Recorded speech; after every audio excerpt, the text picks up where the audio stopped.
আমি আলিয়া বলছি। আজকে তোমাদেরকে আবারও আপন মা ছেলের কঠিন একটি গল্প বলবো। এই গল্প সাধারণত কেউ কাউকে বলে না। যদি ভিডিওটি শেষ পর্যন্ত দেখো তোমাদের দাঁড়িয়ে যাবে। আমার জন্ম ১৯০০ সালের ১ নভেম্বর বৃহত্তর খুলনা জেলাতে। এই জেলার বাইরে আমি কখনো কোথাও যাইনি। রাজধানী ঢাকার নাম অনেক শুনেছি, কিন্তু যাওয়ার সৌভাগ্য হয়নি আজও। খালিশপুরের ভারী মিল কারখানা এলাকা, এখানেই কেটে যাচ্ছে আমার জীবন। এখানে একের পর এক পাটের মিল কারখানা। এরই একটা হলো প্লাটিনাম জুট মিল, যার পাশেই আমাদের ছোট্ট ভাড়ার বাসা। আমার জন্ম খুলনাতে হলেও এখানে নয়, ভৈরব নদীর উপার আমার দাদাবাড়িতে। আর আমার নানা বাড়ি কয়রা উপজেলায়, যেখানে আমি কোনোদিন যাইনি। কেন যাইনি আজও জানি না। আমাদের বাসার অদূরেই ভৈরব নদী, যার ওপারে গ্রাম, আর নদীর এই পাশটা হলো শহর। তবে মূল শহর নয় মোটেই। মূল শহর হলো বয়রা, গল্লামারি, সোনাডাঙ্গা এলাকা। ওখানে থাকার মতো সামর্থ্য আমাদের নেই। আমার বাবা সামান্য চাকুরিজীবী। ঢাকাতে একটা ব্লেড কোম্পানিতে কষ্টের সাথে চাকরি করে। আমাদের গ্রাম থেকে এই শহর এলাকায় এনে রেখেছে শুধুমাত্র পড়ালেখা করানোর জন্য। এখানে ৩ রুমের একটা বাসায় আমি, আম্মু আর ছোট ভাই নীরব থাকি। বাবা ২ মাসে একবার ছুটিতে আসে। এভাবেই চলছে জীবন। বর্তমানে আমার পড়ার খুব চাপ যাচ্ছে, সামনে বার্ষিক পরীক্ষা। আম্মু পড়ার জন্য অনেক বকাঝকা করে, আমি ঠিকমতো পড়তে বসি না বলে। তবে আমি স্টুডেন্ট ভালো। বিগত সব ক্লাসেই আমার ফলাফল আশানুরূপ। এর থেকে যেন বিচ্যুত হয়ে না যাই, এজন্যই আম্মু শাসন করে বেশি। কিন্তু আমি বন্ধুদের সাথে না মিশে থাকতেই পারি না। এখানে যারা মিলে চাকরি করে, তাদের থাকার জন্য বড় কলোনি আছে। সেখানেরই ছেলেমেয়েরা বিকেলে মাঠে খেলে, আমিও যাই। আমার অনেক বন্ধু আছে। বন্ধুদের সাথে মাঝে মাঝেই আবার ভৈরব নদী তীরের একটি এলাকা চরের হাট যাই।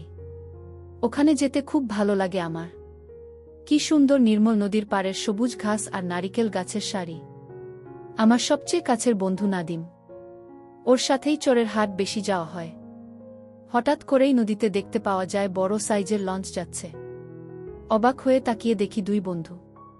আর আমরা সব বন্ধুরা মিলে ট্রলারে করে নদীর ওপারেও গেছি কয়েকবার।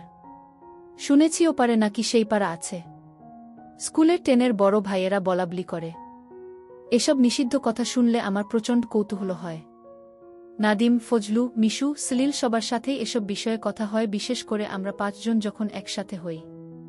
শর্তের এক ঝলমলে দুপুর। স্কুল শেষ করে বাসায় ফিরেছি মাত্র। গোসল করে খাবো, প্রচণ্ড ক্ষুধা লেগেছে। রান্নাঘরে গিয়ে দেখি আম্মু গরুর মাংস রান্না করছে। জিভে জল চলে এলো। আমাদের বাসায় গরুর মাংস রান্না হয় কালেভদ্রে। এজন্য এই দিনটা আমার জন্য আনন্দের, যা অনেক দিন পর পর আসে। তাড়াতাড়ি স্কুল ড্রেস ছেড়ে বাথরুমে ঢুকলাম। ঢোকার আগে দেখলাম আম্মুর রুমের ফ্লোরে ছোট ভাইটা চিত হয়ে হা করে ঘুমাচ্ছে। মগ থেকে গায়ে সামান্য পানি নিয়ে সাবান ডলতে ডলতে ট্যাপ ছাড়তে গিয়ে দেখি বালতিতে কিছু ভেজা কাপড়। আম্মু ভিজিয়ে রেখেছে, গোসলের সময় ধুবে হয়তো। ভাবলাম আমিই কেচে দেই, আম্মুর আর কষ্ট করতে হবে না। সব ফ্লোরে ঢেলে দিয়ে একটা একটা করে কাচতে লাগলাম। আরে এটা কি? একটা ছোট সেই কাপড়। আম্মু এটা পরে জানা ছিল না। আমি এতদিন ভাবতাম এগুলো শুধু এখনকার মডার্ন মেয়েরা পরে। খুব সুন্দর বেগুনি রঙের বিড়াল ছাপওয়ালা ছিল সেটি। হাতে নিয়ে কেমন যেন শরীরের মধ্যে একটা শিরশির অনুভূতি হলো। হাত দিয়ে নেড়েচেড়ে ঘুরিয়ে ফিরিয়ে সেটা দেখলাম। সামনের ভিতরের পাশটায় কেমন যেন ছাপ পড়ে আছে, ওখানে ডলা দিতেই আঠালো হয়ে গেল। আমি খুবই অবাক হলাম। সব ধোয়া শেষ করে গোসল করে এসে খেতে বসেছি। আম্মু তখন গোসলে ঢুকল। বালতিতে কেচে রাখা কাপড় দেখেই আমাকে রাগান্বিত স্বরে চিৎকার করে বলল, আমার কাপড় তোকে কে ধুতে বলছে? বুঝলাম আম্মু বেশ রেগে গেছে। আমি বললাম, বালতি আজর না হলে গোসল করব কিভাবে, তাই ধুয়েছি। এত রাগ করছো কেন? আম্মু আর একটা কথাও বলল না। আমি খাওয়া শেষ করে এতটুকু না জিরিয়ে ক্রিকেট ব্যাট নিয়ে প্লাটিনাম মাঠের দিকে গেলাম। 2:30 বাজে, মাঠে অনেক রোদ, এখনো কেউ আসেনি। ছায়ে বসে অপেক্ষা করতে লাগলাম। আধ ঘন্টার মধ্যেই নাদিম এসে হাজির। ও জানে আমি প্রায় আগে মাঠে আসি। দুজনে বসে নিষিদ্ধ আলাপে মজলাম। নাদিম বলল, কিরে, যাবি নাকি একদিন ওই পাড়াতে? আমি ফিক করে হেসে দিয়ে বললাম, তোর ইচ্ছা হয় যা। সাইজ দেখে লাথি মেরে খেদাবে তোকে। নাদিম আমাদের সব বন্ধুদের চেয়ে একটু ছোটখাটো বিধায় ওকে এসব বিদ্রূপ প্রায়শই সহ্য করতে হয়। তবে ও এতে রাগ করে না। ও বলল, সাইজ ডাজেন্ট ম্যাটার। পাড়াটাই আসল। এরই মধ্যে সলিল, ফজলুও চলে আসলো, এসে গল্পে যোগ দিল। তখন আমরা সবাই নতুন নতুন হাতের কাজ করা শিখেছি। সুন্দরী মেয়ে দেখলেই আলাদা একটা অনুভূতি হয় আমাদের সবারই। খানিক বাদে মিশুও চলে এলো। সবাই ক্রিকেট বাদ দিয়ে গোল হয়ে বসে এসব নিষিদ্ধ আলাপ আলোচনা চালিয়ে যাচ্ছিলাম। মিশু এসেই বলল ওর নাকি এমন অভ্যাস হয়ে গেছে যে হাতের কাজ না সেরে থাকতেই পারে না। কয়েকদিন গেলেই নাকি কেমন যেন লাগে ওর। এসব কথা শুনে সবাই হেসে কুটিকুটি হচ্ছিলাম। এরই মধ্যে সলিল এমন একটা কথা বলল শুনে সবাই হেসে গড়াগড়ি খেলাম। ওর নাকি কিছুই বের হয় না। কথায় কথায় আবার সেই পাড়ার বিষয় চলে এলো। নাদিম বলল, এই চল না আমরা জায়গাটা দেখে আসি। ফজলু বলল, পাগল হয়েছিস, বাবা জানলে কি হবে জানিস? আরে তোর বাবা জানবে কিভাবে? এসব কথা চাপা থাকে নাকি? চুপ থাক তো, ভিতুর ডিম। কি? আমি ভিতুর ডিম? তা নয়তো কি, ভয়ে তো এখনই মুতে দিচ্ছিস। ফজলু জিদ করে বলল, আচ্ছা। নাদিম আর ফজলু এভাবেই তর্ক করছিল। আমি চকচকে চোখে বললাম, বেলা তো ভালোই আছে, চাইলে কিন্তু যাওয়াই যায়। সলিল বলল, হ্যাঁ রে, চল দেখেই আসি। কিন্তু মিশু বেঁকে বসল, ওকে নাকি সন্ধ্যার আগে বাড়ি না ফিরলে বেদম মারবে। সামনে পরীক্ষা, তাই বাসা থেকে এই ঘোষণা দিয়েছে। আমাদের শত অনুরোধেও মিশু যেতে রাজি হল না। অগত্যা আমরা 4 জনেই রওনা হলাম। প্রথমে চরের হাটে পৌঁছে ট্রলারের জন্য অপেক্ষা করতে হল। কিছুক্ষণ বাদে ট্রলার আসতেই আমরা হুটোপুটি করে উঠে পড়লাম 4 জন। বেশ রোদ উঠেছে, আকাশ পরিষ্কার, শান্ত নদী। ভিড় ভর্তি ট্রলার এগিয়ে চলছে ওপারের উদ্দেশ্যে। প্রচুর লোক হয়েছে। কেউ সদায় ব্যাগ হাতে, কেউ ছোট বাচ্চা কোলে, কেউ দুধের গ্যালন নিয়ে বসে আছে। ওরা গ্রাম থেকে শহরে দুধ বিক্রি করতে যায় বোধহয়। এরই মাঝে একটা মেয়েকে চোখে পড়ল আমার, বেশ মায়াবী। লাল একটা 3 পিস পরা, গায়ের রং বেশ ফর্সা। আমাদের চেয়ে বয়সে অনেকটাই বড় হবে মেয়েটা। চুপচাপ বসে আছে ট্রলারের কিনারায়। সাথে কেউ নেই বোধহয়। ওকে দেখতে বেশ ভালোই লাগছে আমার। আমি আর নাদিম এক জায়গায় বসেছি, ওর পেটে খোঁচা দিয়ে ইশারা করলাম। ও ফিসফিস করে বলল, দেখেছি হারামজাদা, খোঁচা দিতে হবে না।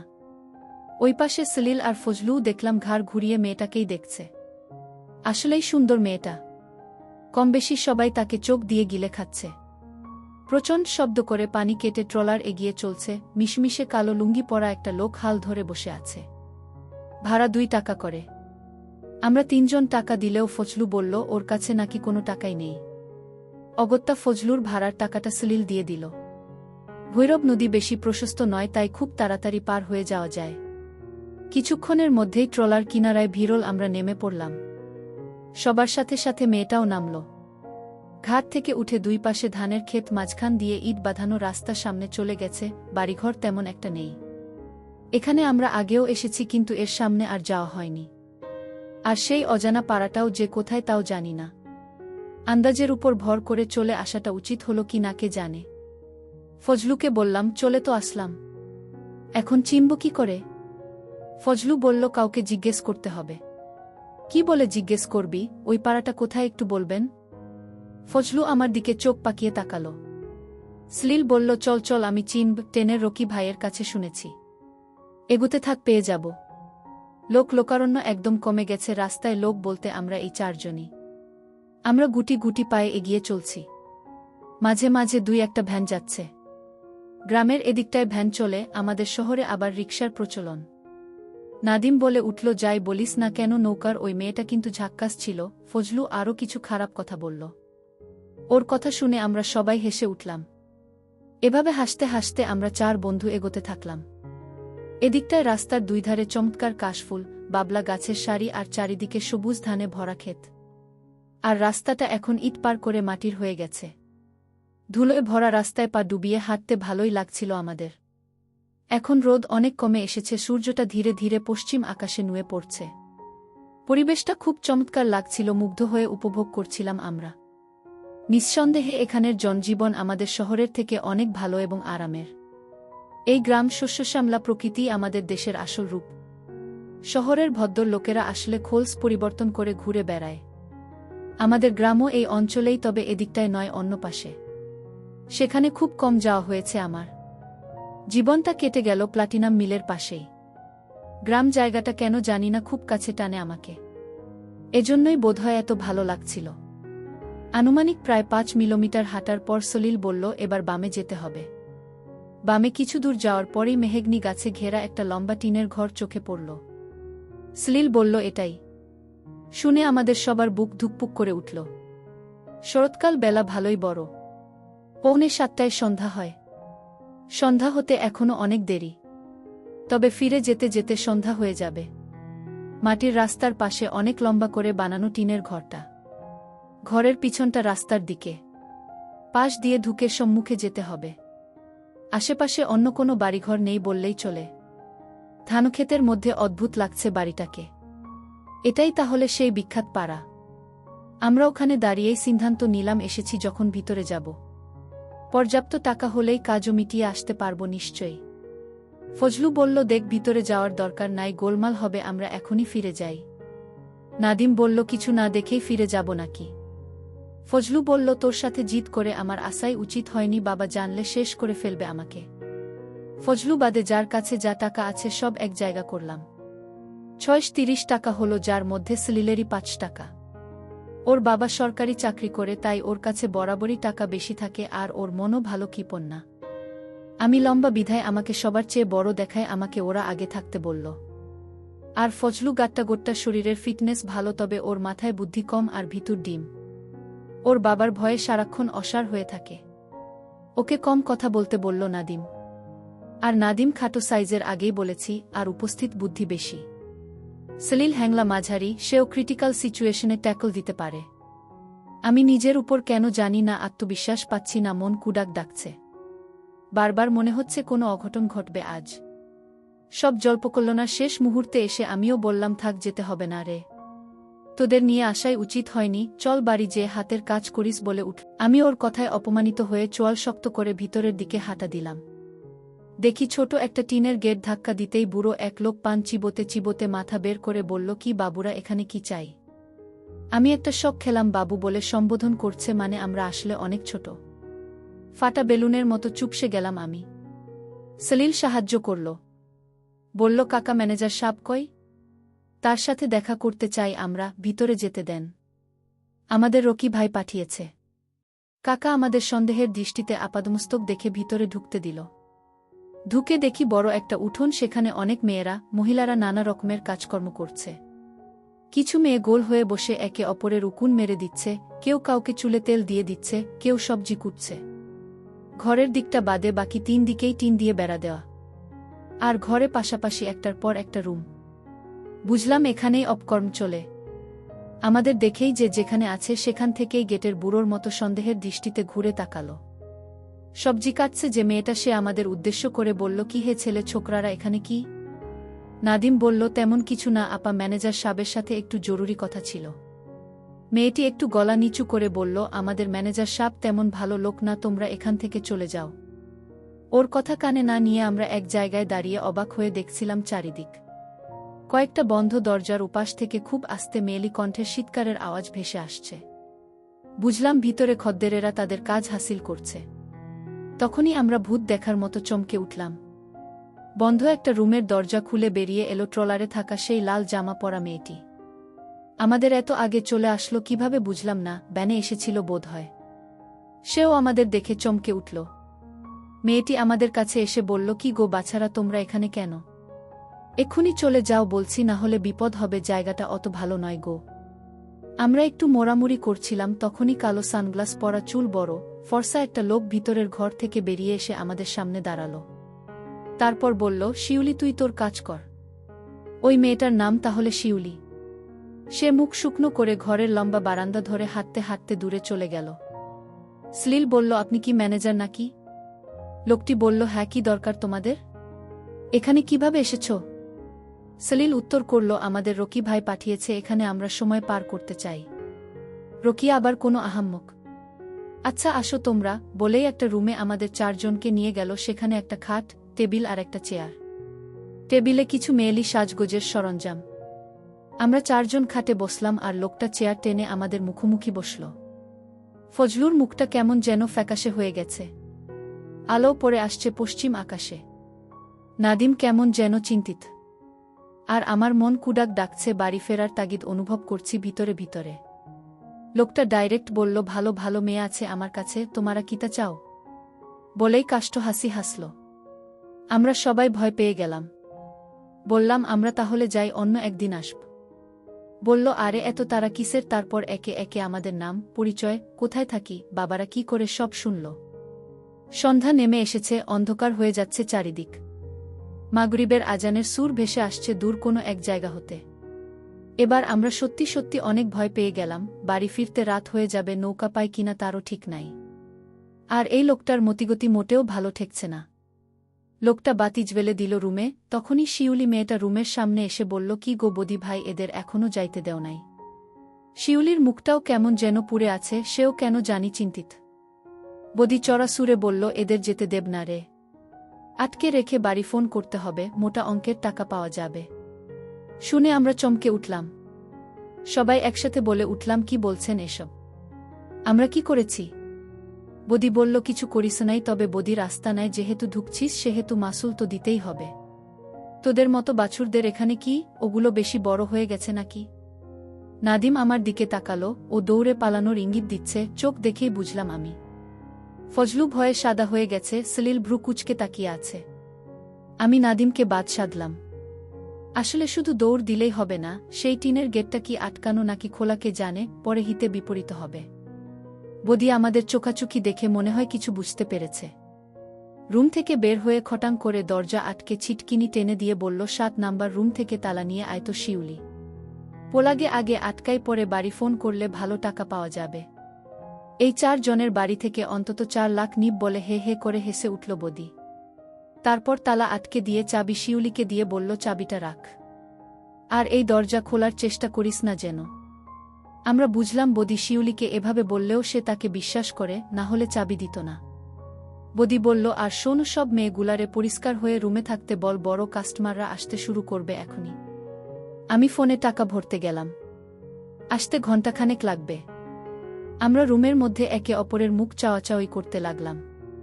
হলুদ একটা টিমটিমে বাতি জ্বলছে, আর মাথার উপর বহু পুরনো একটা ফ্যান খটখট খটাং করে ঘুরে চলছে। আর বাইরের সব আলো ইতোমধ্যেই নিভিয়ে দিয়েছে, কোনো সারা শব্দ পাওয়া যাচ্ছে না। ফজলু প্রথম মুখ খুলল, হারামজাদারা, আমার কথা তো শুনলি না, এখন কি বিপদে ফেললি? বাবা আমাকে মেরেই ফেলবে। নাদিম বলল, এখান থেকে আগে বেঁচে তো ফের, তারপর না তোর বাবা তোকে। এত বিপদের মধ্যেও আমার কেমন যেন হাসি পেল। সলিল 2 হাত পিছনে দিয়ে ছোট ঘরের মধ্যেও পায়চারি শুরু করল। বলল, ঝগড়া করে কোনো লাভ নেই রে, এখান থেকে কিভাবে বের হওয়া যায় তাই চিন্তা কর। আমি বললাম, আচ্ছা, এই টিনের এই বেড়ার ওপাশেই তো রাস্তা, দমাদম কয়েকটা লাথি মেরে বেড়া খুলে ফেললে কেমন হয়? নাদিম বলল, কথা খারাপ বলিসনি, কিন্তু কাজটা অত সহজ না, করতে গেলে শব্দ হবে অনেক। সলিল বলল, আমরা 4টা ছেলে এই টিনের ঘর থেকেই যদি বেরোতে না পারি। ফজলু বলল, বদি আসার আগেই যা করার করতে হবে, না হলে মহাবিপদ। এসে বাড়ি ফোন করলে সব শেষ। শুনলি না, ও বলল ফোনে টাকা ভরতে গেছে। ফজলুর কথা শুনে অবাক হলাম, ও ঠিকই বলেছে। আরেকটা ব্যাপার হলো, শিউলি মেয়েটা কোনোভাবেই চায়নি আমরা এখানে আটকা পড়ি। ও বদি সম্পর্কে জানে, তাই আগেই বুঝতে পেরেছিল বদি আমাদের নিয়ে কোনো অঘটন ঘটাবে। আমরা অনেক জল্পনা কল্পনা প্ল্যান করছিলাম, তখনই দরজার কাছ থেকে ফিসফিস করে কেউ বলে উঠে বলল, এই ছেলেরা বলেছিলাম না চলে যাও, এখন কি বিপদ ডেকে আনলে? তোমাদের বাসা থেকে তো এতক্ষণে খুঁজতে শুরু করেছে। আর তোমাদের বাসা থেকে যদি টাকার ব্যবস্থা না করে বদি তোমাদের আস্ত রাখবে না। আমি বললাম, আপা, আপনার কাছে তো চাবি আছে, আপনি আমাদের ছেড়ে দিলে সারা জীবন কৃতজ্ঞ থাকতাম। শুধু খুলে দিন, আমরা পালিয়ে যাই। দরজার উপাস থেকে শিউলি বলল, উপায় নাই গো ভাই, আমারে মায়েরা ফেলাবে তাইলে। সলিল বলল, আমাদের ছাড়তে হবে না, শুধু দরজা খুলে আমাদের শক্ত লাঠি জাতীয় কিছু দিন। শিউলি বলল, দরজা খোলা যাবে না, গেলাম আমি। এবার নাদিম অনেক অনুনয় বিনয় করে বুঝাতে চেষ্টা করল যে আমরা লাঠি জাতীয় শক্ত কিছু পেলে এখান থেকে বেড়া ভেঙে বেরোতে পারব, তাহলে আপনার আর দোষ হবে না। এবার শিউলে থমকে গিয়ে কিছুক্ষণ চুপ থেকে বলল, আসছি, দাঁড়াও। এভাবে মিনিট 10 পর হঠাৎ তালা খোলার শব্দ পেলাম, কিন্তু খুব আস্তে সাবধানে খুলছে শিউলি। তারপর উকি মেরে 2টো চেলা কাঠ ধরিয়ে দিল, বুঝলাম এগুলো রান্না করার লাকড়ি। আমার তখন মন চাইল সজোরে দরজা ধাক্কা মেরে শিউলে ঠেলে ফেলে পালিয়ে যাই। ভাবতে যে দেরি, শিউলি আর সে সুযোগ দিল না, মুহূর্তেই দরজা আটকে দিয়ে বলল, রাতে এখানে চারিদিকে বদির পাহারাদাররা থাকে, এই এলাকাটাই ওর দখলে। বিকাল টাইমে তেমন কেউ এখানে থাকে না, সেই সময়ে তোমরা এসে জুটলে আর ডাইরেক্ট বদির হাতে এসে পড়লে।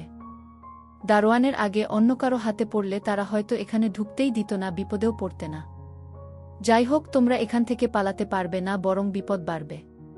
তবে মনে রেখো, তোমরা মানুষ 4 জন, একেবারেও কম শক্তি না তোমাদের। বদিকে যদি কোনোভাবে ঘায়েল করতে পারো তাহলে এখান থেকে বের হওয়ার চেষ্টা না করে 13 নাম্বার রুমে চলে এসো, ওখানে আমি থাকি। লোকজনের আগাগোনা টের পেয়ে শিউলি সটকে পড়ল, আমরা আবার একা হয়ে গেলাম।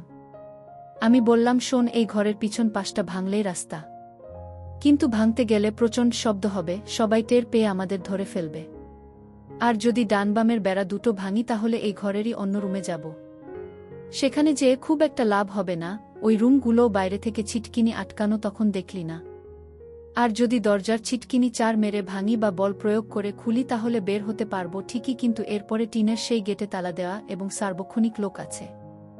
আর বদি সবাইকে নিশ্চয়ই সতর্ক করেই গেছে বাইরে। একদমে সব বলে সবার দিকে তাকালাম।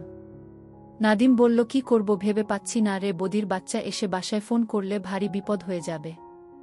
সবাই আবার মুখ চাওয়াচাওয়ি করলাম। তারপর সলিল মুখ খুলল এবং একটা সত্যিকারের পরিকল্পনা সেট করল। একটা 1 টাকার কয়েন দরকার বলল সলিল। আমরা কেউই বুঝলাম না এই ঘোর বিপদের মুহূর্তে 1 টাকার কয়েন দিয়ে কি হবে। তারপর সবার কাছ থেকে নেয়া সেই টাকার মধ্যে থেকে 1 টাকার কয়েন বের করে সলিলের হাতে দিলাম আর বললাম, যা করার তাড়াতাড়ি করতে হবে, যে কোনো সময় বদি চলে আসবে। সলিল বলল, বাল্বটা খুলে ঠিক হোল্ডারের ভিতরে এই 1 টাকার কয়েনটা রেখে বাল্বটা লাগাতে হবে, পরে আর সুইচ অন করা যাবে না। বদি এসে তালা খুলে যখনই সুইচ অন করবে তখনই শর্ট সার্কিট হয়ে এই বাড়িটার সম্পূর্ণ কারেন্ট চলে যাবে। তখন অন্ধকারে আমাদের প্ল্যান অনুযায়ী যা করার করব। আমি লাইট বন্ধ করে চেয়ারের উপর দাঁড়িয়ে অন্ধকারে হাতরে কয়েন সেট করে ঠিক সলিলের কথা মতো বাল্বটি লাগিয়ে দিলাম। লাইটটি আর জ্বালালাম না, ঘর পুরো অন্ধকার রইল। তারপর ও বলল, দরজার 2 পাল্লার পাশে 2 জনকে ঘাপটি মেরে থাকতে, বদি যখনই ঢুকবে তার উপর হামলা চালাতে হবে। তবে ও ঘর অন্ধকার দেখে সাবধানে ঘরে ঢুকতে পারে, তবে যত যাই হোক দমা যাবে না, ওর উপর চড়াও হয়ে মুখ চেপে ধরতে হবে, ও চিৎকার করলেই আমরা ধরা পড়ে যাব। ফজলু ভীতু চোখে সব শুনছিল, এরই মধ্যে ও বলে উঠল, এবারও বদি একা আসবে, তোরা বুঝলি কিভাবে? সাথে যদি অন্য লোক থাকে? আরে তাই তো, ফজলু তো ঠিকই বলেছে, আমরা তো এভাবে ভেবে দেখিনি। নাদিম বলল, থাকুক সাথে, আমাদের দমে গেলে চলবে না, ওদের খালি একবার রুমের ভিতর ঢুকাতে পারলে হয়, তারপর দরজার পাশে দাঁড়ানো 2 জন চলা দুটো দিয়ে ওদের মাথায় আঘাত করতে হবে, অথবা অন্ধকারে চুপিসারে রুম থেকে বেরোতে পারলে সবচেয়ে ভালো হয়। এই ঘর থেকে বেরোলে আমরা আর এই বাড়ি থেকে বের হওয়ার কোনো চেষ্টাই করব না। সোজা ঘর গুনে গুনে শিউলি আপার 13 নাম্বার রুমে চলে যাব, আমাদের আর খুঁজে পাবে না, আর ঘূর্ণাক্ষরেও টের পাবে না আমরা এখানেই একটা ঘরে লুকিয়ে আছি। 4 জনই দরজার পাশে থাকব বলে ঠিক করলাম, তাহলে পালিয়ে যেতে সুবিধা হবে। আমি আর ফজলু দরজার একপাশে আর অন্য পাশে নাদিম আর সলিল। আর সবাই জামা খুলে ফেললাম, অন্ধকারেও উজ্জ্বল রং দেখা যায়, তাই যদি এখান থেকে বেরিয়ে যেতে হয় তাহলে দূর থেকে দেখে ফেলবে, এজন্য বাড়তি সতর্কতা। আমরা চাইলে এখনই বৈদ্যুতিক শর্ট সার্কিট করে ফেলতে পারি, কিন্তু এখন করা যাবে না। করলে বদি আগে থেকে জানবে কারেন্ট নেই, অন্য আলো বা টর্চ জ্বেলে এখানে আসবে। তাই এটা বদিকে দিয়েই করতে হবে, ওকে বিচলিত করতে হবে এবং সেই সুযোগটা নিতে হবে। সব জল্পনাকল্পনার যখন শেষ তখন এশার আয়ান দিচ্ছে। বুঝলাম এতক্ষণ আমাদের যার যার বাড়িতে সারা পড়ে গেছে, আমাদের খোঁজাখুঁজি চলছে। একমাত্র মিশু জানে আমরা এখানে এসেছি। আমাদের প্ল্যান যদি কাজে না লাগে, আমরা যদি এখানে পুরোপুরি আটকা পড়ে যাই, তাহলে মিশু নিশ্চয়ই সবাইকে বলে এখানে নিয়ে আসবে। পুলিশও আসতে পারে, 4টা ছেলে নিখোঁজ বলে কথা। এশার আয়ানের পরেও অপেক্ষা করেই যাচ্ছিলাম, কিন্তু বদি হারামজাদার আসার নাম নেই। 1 ঘন্টার কথা বলে কেন যে আসছে না বুঝতে পারলাম না। প্ল্যান করার সময় বেশ সতেজ ছিলাম, এখন আবার সবাই ভীত হয়ে পড়েছি বদি যদি না আসে। একটা জিনিস বুঝলাম যে এখানে লোকজন খুব বেশি নেই। বিকালে যে মেয়েগুলোকে কাজ করতে দেখালাম ওরাই, এছাড়া তেমন কেউ নেই, সারা শব্দ তেমন পাওয়া গেল না। তবে বাইরে পাহারাদার আছে মনে হচ্ছে। এমন একটা নিষিদ্ধ কর্ম চালায়, প্রতিরক্ষা ব্যবস্থা মজবুত ছাড়া তো হয় না। অপেক্ষা করতে করতে ধৈর্য হারিয়ে ফেলে একসময় মনে হলো 4 জন একসাথে টিনের দরজায় লাথি মেরে ভেঙে বেরিয়ে পড়ি। ঠিক তখনই বদি এলো, আর সাথে মনে হলো কেউ আছে। ফজলুর সেই কথাই ঠিক। আমরা যে যার পজিশনে সতর্ক অবস্থান নিলাম। সোজা হেঁটে আমাদের রুমের সামনে এসে বদি বলল, লাইট বন্ধ করছে কেন, ঘুমিয়ে পড়ল নাকি? শিউলির কাছ থেকে চাবি নিয়ে আয় তো নৌশের। বুঝলাম সাথে লোকটার নাম নৌশের। একটু বাদেই নৌশের এলো, খড়মড় শব্দ। খুলে গেল দরজা। আমাদের বুকের ভিতরটা ধিপুধিপ করছে। আর কেউ ঢুকছে না কেন, একটু অবাক হলাম। বাইরের লাইট বেশ দূরে জ্বলছে, ঘরের ভেতর পরিষ্কার দেখা যাওয়ার কথা না, কিন্তু যদি দেখা যায় তাহলে কি? বদি আমাদের প্ল্যান বুঝতে পেরে গেছে। তখনই বদি বলল, নৌশের যা রুমে ঢোক, লাইট জ্বালা, ডান পাশে দেখ সুইচ। নৌশের বলল, জি ওস্তাদ। আমরা ঘাপটি মেরে দুই পাশে দুইজন করে বসে আছি। কোনোভাবেই এই অন্ধকারে নৌশেরের দেখার কথা না, আর ও হয়তো জানেও না রুমে কে আছে, কয়জন আছে। নৌশের সুইচ চাপ দেওয়ার সাথে ভট করে একটা আওয়াজ হলো, আর সুইচবোর্ড থেকে আগুনের ফুলকি বেরোলো। সাথে সাথে দূর থেকে আসা একটু আধটু আলো কেটে গিয়ে ঘুটঘুটে অন্ধকার হয়ে গেল। সফল শর্ট সার্কিট। বুঝলাম সলিলের বুদ্ধি কাজে দিয়েছে। বদি বলল, কি করলি হারামজাদা? দেখেন তো ওস্তাদ। বদি ঘরে ঢুকল না, বলল, ওরা কই? তোরা একটাও কথা বলিস না কেন? আমরা কোনো প্রকার শব্দ করলাম না। একটু পর অন্ধকার চোখে সয়ে গেল। বদি মিনিট দুয়েক অপেক্ষা করে ঘরে ঢুকে যেই সুইচে হাত দিয়ে দেখতে গেল, অমনি নাদিম ঝাঁপিয়ে পড়ল বদির উপর। বদি অন্ধকারে টাল সামলাতে না পেরে পড়ে গেল মাটিতে, মুখ চেপে ধরল নাদিম। তখনই সলিল চালা কাঠ দিয়ে বদির মাথা বরাবর দিল বাড়ি। আমিও আর দেরি করলাম না, নৌশেরের মাজা বরাবর লাথি দিলাম। মাগো বলে চেঁচিয়ে উঠে মাটিতে লুটিয়ে পড়ল নৌশের। ভুল করলাম মনে হয়, এখনই লোকজন চলে আসতে পারে। ফজলু নৌশেরের মুখের মধ্যে ওর খুলে রাখা স্যান্ডো গেঞ্জি ঢুকিয়ে দিল। আর বদি নাড়াচাড়া করছে না, মনে হয় জ্ঞান হারিয়েছে। এত সহজে এদের কুপকাত করতে পারবো ভাবিনি। পায়ের আওয়াজ শুনতে পাচ্ছি। বোধহয় কেউ বা কারা নৌশেরের আওয়াজ পেয়ে এগিয়ে আসছে এদিকে। বললাম, তাড়াতাড়ি কর সলিল। ফজলু, নাদিম। রুম থেকে বেরিয়ে বারান্দা ধরে দৌড় দিলাম। চারিদিক ঘুটঘুটে অন্ধকার, এর মধ্যে শিউলির রুম খুঁজে পাওয়া মুশকিল হবে। মানুষ আসার আগেই অবশ্যই রুমে ঢুকে পড়তে হবে, না হলে টানা সোজা বারান্দা, কেউ টর্চ মারলেই আমাদের দেখে ফেলবে, ধরা পড়ে যাব। আমরা গুটি পায়ে শব্দ না করে দৌড়ালাম। রুম গুনে 13 নাম্বারে পৌঁছাতেই ছোট করে 2টা টোকা দিলাম। শিউলি দরজা খুলল, আমাদের দিকে ভীত চোখে তাকিয়ে বলল, কিভাবে কি করলে? কেউ দেখেনি তো? সলিল বলল, কেউ দেখেনি, তবে দেখে ফেলতে পারে, তাড়াতাড়ি ঢুকতে দিন। আমরা হুড়মুড়িয়ে শিউলির রুমে ঢুকলাম। শেষবারের মতো পিছনে তাকিয়ে দেখলাম বদি আর নৌশেরের রুমে টর্চ লাইটের আলো জ্বলছে, আর লোকও কয়েকজন। শিউলি আমাদের রুমে নিয়েই দরজা আটকে দিল। আমরা দেরি না করে ছোট করে ফিসফিসিয়ে পুরো ঘটনা খুলে বললাম। শিউলি একটু বিচলিত না হয়ে বলল, শোনো ছেলেরা, যা ঘটিয়েছ তাতে এখনই আমার ডাক পড়বে এবং আমার ঘটনাস্থলে যাওয়া লাগবে, আরও অনেক কাজ করা লাগতে পারে। তবে তোমাদের কিন্তু আমার এই ঘরের সন্তর্পণে লুকিয়ে থাকতে হবে।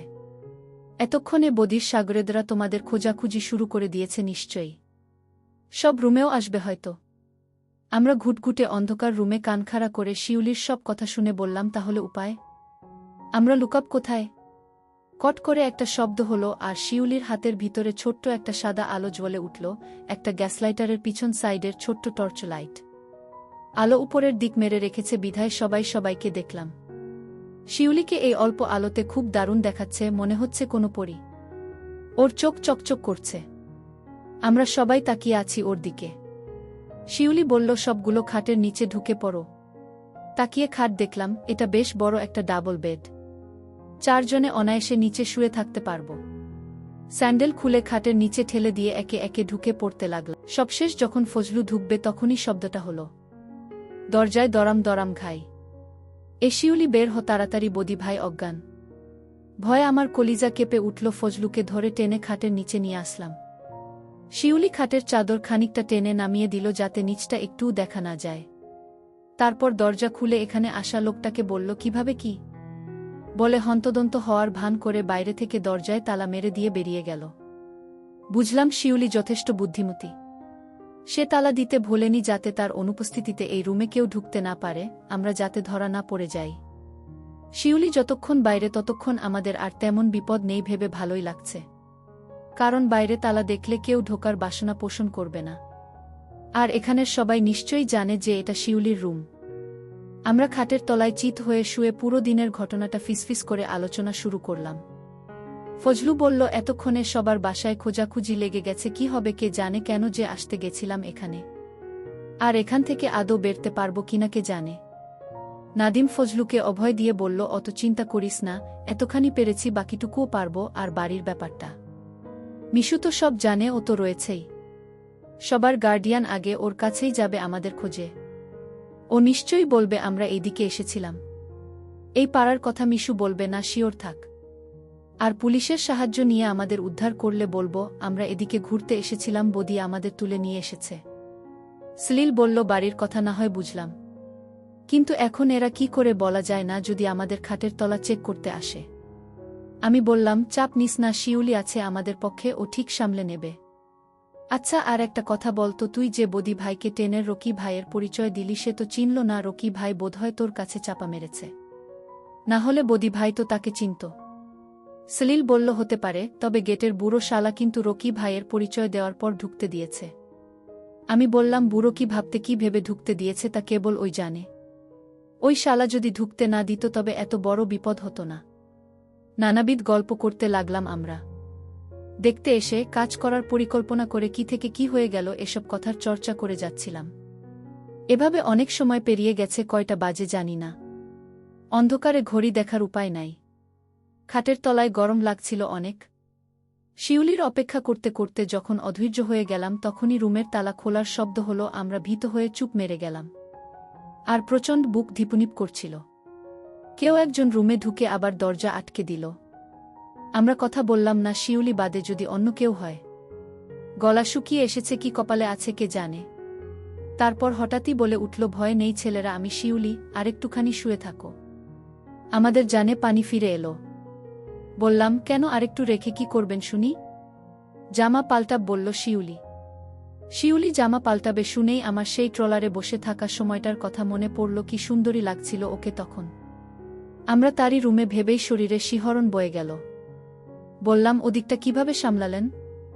শিউলি বলল, বদিকে তো ভালোই জখম করেছ, আর ওর সাগরেরটা মাজার ব্যথায় চিৎকার করেই যাচ্ছে, বলে হাসল শিউলি। আরও বলল, বদির এমন আঘাতে সবাই ভয় পেয়ে গেছে, তোমাদের খোঁজা অতটা জোর দিয়ে হচ্ছে না। বদিকে আর নৌশেরকে খুলনা মেডিকেল কলেজ হাসপাতাল গেছে ওরা কয়জন। আর আমি বলে এসেছি তোমরা পালিয়ে গেছো বলে আমার ধারণা। এখানে যারা দায়িত্বে আছে তাদের সবাইকে শান্ত করে এসেছি। ওরা এখন মই দিয়ে খাম্বায় উঠে কারেন্টের লাইন ঠিক করার চেষ্টা করছে। আর আমরা মেয়েরা যারা কাজ করি বদির এমন অবস্থায় সবাই খুশি, ও আমাদের অনেক যন্ত্রণা দেয়। যাই হোক শোনো, খুব ভোরে তোমাদের আমি এখান থেকে বের হওয়ার ব্যবস্থা করে দেব। ভুলেও এই খেয়া পারাপার দিয়ে পার হবে না, যেখান দিয়ে বলে দেব সেখান দিয়ে যাবে। এখন খাটের তলা থেকে সবগুলা শব্দ না করে বের হয়ে এসো। বের হওয়া মাত্রই শিউলি তার ছোট্ট টর্চ জ্বালল। চারজনে একসাথে অবাক হয়ে গেলাম। শিউলি একটা গোলাপি শাড়ি পরেছে দেখে বোঝা যাচ্ছে মাত্র গোসল করে এসেছে। এত সুন্দর মেয়েলি একটা ঘ্রাণ বেরোচ্ছে ওর গা থেকে, সবাই ওর রূপে বিমোহিত হয়ে গেলাম। শিউলি বলল, নিশ্চয়ই খিদে পেয়েছে তোমাদের, বসো সবাই। আমরা ফ্লোরে বসে পড়লাম আর টের পেলাম আসলেই খিদেতে সবার পেট চো চো করছে। শিউলি 4টা স্টিলের থালা দিল আমাদের সামনে। তারপর একটা বড় গামলা থেকে গরম খিচুড়ি বেড়ে দিল। আর বলল, কারেন্ট লাইনটা ঠিক করে ফেললে ভালো হতো, যা গরম লাগছে, আলো নেই। আমরা অবাক হয়ে গপাগপ খিচুড়ি খেতে থাকলাম। গরম গরম সবজি খিচুড়ি কি যে ভালো লাগলো। সবার জন্য রান্না খাবার থেকে শিউলি আমাদের জন্য তুলে এনেছে। এরই মধ্যে শিউলি ছোট করে তার জীবনের গল্পটা শুনিয়ে দিল। ও নাকি শহরেই থাকে, বিলেল কলেজে অনার্স 3rd ইয়ারে পড়ে। বাসা দৌলতপুরে, বাবা মারা যাওয়ার পর ওর ছোট ভাই আর মাকে নিয়ে অকুল পাথারে পড়েছে। তারপর শেষ অবধি জীবন বাঁচাতে এই মধুচক্রে পা বাড়াতে হয়েছে। সপ্তাহে 3 দিন এখানে কাজ করে টাকা নিয়ে চলে যায়, তাও বদি উপযুক্ত পারিশ্রমিক দেয় না। শিউলির গাল বেয়ে দুফোঁটা অশ্রু গড়িয়ে পড়ল। তখনই কারেন্ট আসলো, বাতি ফ্যান একসাথে চলে উঠল। অনেকক্ষণ পর সবাই সবার মুখ দেখলাম। শিউলিকে আসলেই স্বর্গের অপ্সরীর মতো লাগ। তার আতিথেয়তা আমাদের মুগ্ধ করেছে। আমাদের এভাবে রক্ষা করল, আবার আমাদের খিদের কথা মনে রেখে খাবার খাওয়ালো, এসব ভুলার নয়। খাবার সরঞ্জাম শিউলি রুমের এক কোনায় গুছিয়ে রেখে বড় বাতি বন্ধ করে দিয়ে ড্রিম লাইট জ্বেলে দিল। তারপর সবাই খাটের উপর উঠে বসলাম। আমাদের সবার নাম শুনে পরিচিত হল শিউলি। শা শা করে মাথার উপর ফ্যান চলছে। পেট পুরে খেয়ে দিয়ে বিছানায় হেলান দিয়ে শিউলির সাথে গল্প করতে ভালোই লাগছে। এখন গভীর রাত বাইরে, আর কারো কোনো আগাগোনার লেশমাত্র নেই। অন্যদিন হলে নিশ্চয়ই রাতেই বেশি সরগরম থাকত। শিউলি বলল আজ বদির এমন দুর্ঘটনার জন্য সবাই কাজ বন্ধ রেখেছে, আর সে ছাড়া খদ্দেররা ঝামেলা করতে পারে এটিও একটি কারণ। ফ্যানের শব্দ ছাড়া চারিদিকে আর কোনো শব্দ নেই, শুনসান। আমাদের এখন আর ভয় লাগছে না। নাদিম হারামজাদা শিউলির দিকে বারবার তাকাচ্ছে। এবার শিউলি বলে উঠল, তা ভাইয়েরা বলো দেখিনি এখানে তোমরা আসলে কেন? নৌকায় তোমাদের দেখলাম, তখন যদি জানতাম এখানে আসবে ওখান থেকেই ফিরিয়ে দিতাম। আমি বললাম আমাদের আসলে এই পাড়া দেখার একটা কৌতূহল ছিল, এর থেকে চলে আসলাম এই যা। শিউলি বলল, তা দেখে ফিরে গেলে না কেন বাপুরা? সলিল বলল, আসলে ভাবলাম টাকা দিলে যদি আমরাও পারি। শিউলি খাটের এক কোনায় হেলান দিয়ে তুই সম্বোধন করে বলল, তোদের নাক থেকে এখনো দুধের গন্ধ যায়নি, কাজ করতে চলে এলি? বলি তোদের এখনো বের হয়? বললাম বের হবে না কেন, আরও কত আগে থেকে হাত দিয়ে কাজ চালিয়েছি। শিউলি হাসি লুকিয়ে বলল, তাই নাকি? আমারও তো একটা ছোট ভাই আছে তোদেরই মতো, ক্লাস 8-এ পড়ে, ও তো এসব করে না। তোরা এত পাকলি কিভাবে? আমি বললাম ঠিকই শিখেছে, আপনি জানেন না, পারলে একদিন বাজিয়ে দেখেন, বুঝতে পারবেন। এসব আলাপ আমরা বহু করেছি, কিন্তু কোনো মেয়ের সাথে নয়। আমি শিউলিকে বললাম, আপনি আজ কারো সাথে শোনোনি? শিউলি বলল, আজ আর টাইম পেলাম কোথায়, তোরা যা অঘটন ঘটালি, তাই ভাবলাম কারো সাথে যেহেতু হয়নি তোদের সাথেই শুই। কিরে টাকা দিবি তো? বলেই শিউলি হাসল। সত্যি বলল নাকি ঠাট্টা করল কিছুই বুঝলাম না। তবু এসব শুনে আমার ভিতরে কারেন্ট খেলে গেল। বন্ধুরা, ভিডিওটি অনেক বড় হয়ে যাওয়ার কারণে বাকি অংশ অন্য ভিডিওতে দেওয়া হবে। সবাই সাথে থাকো।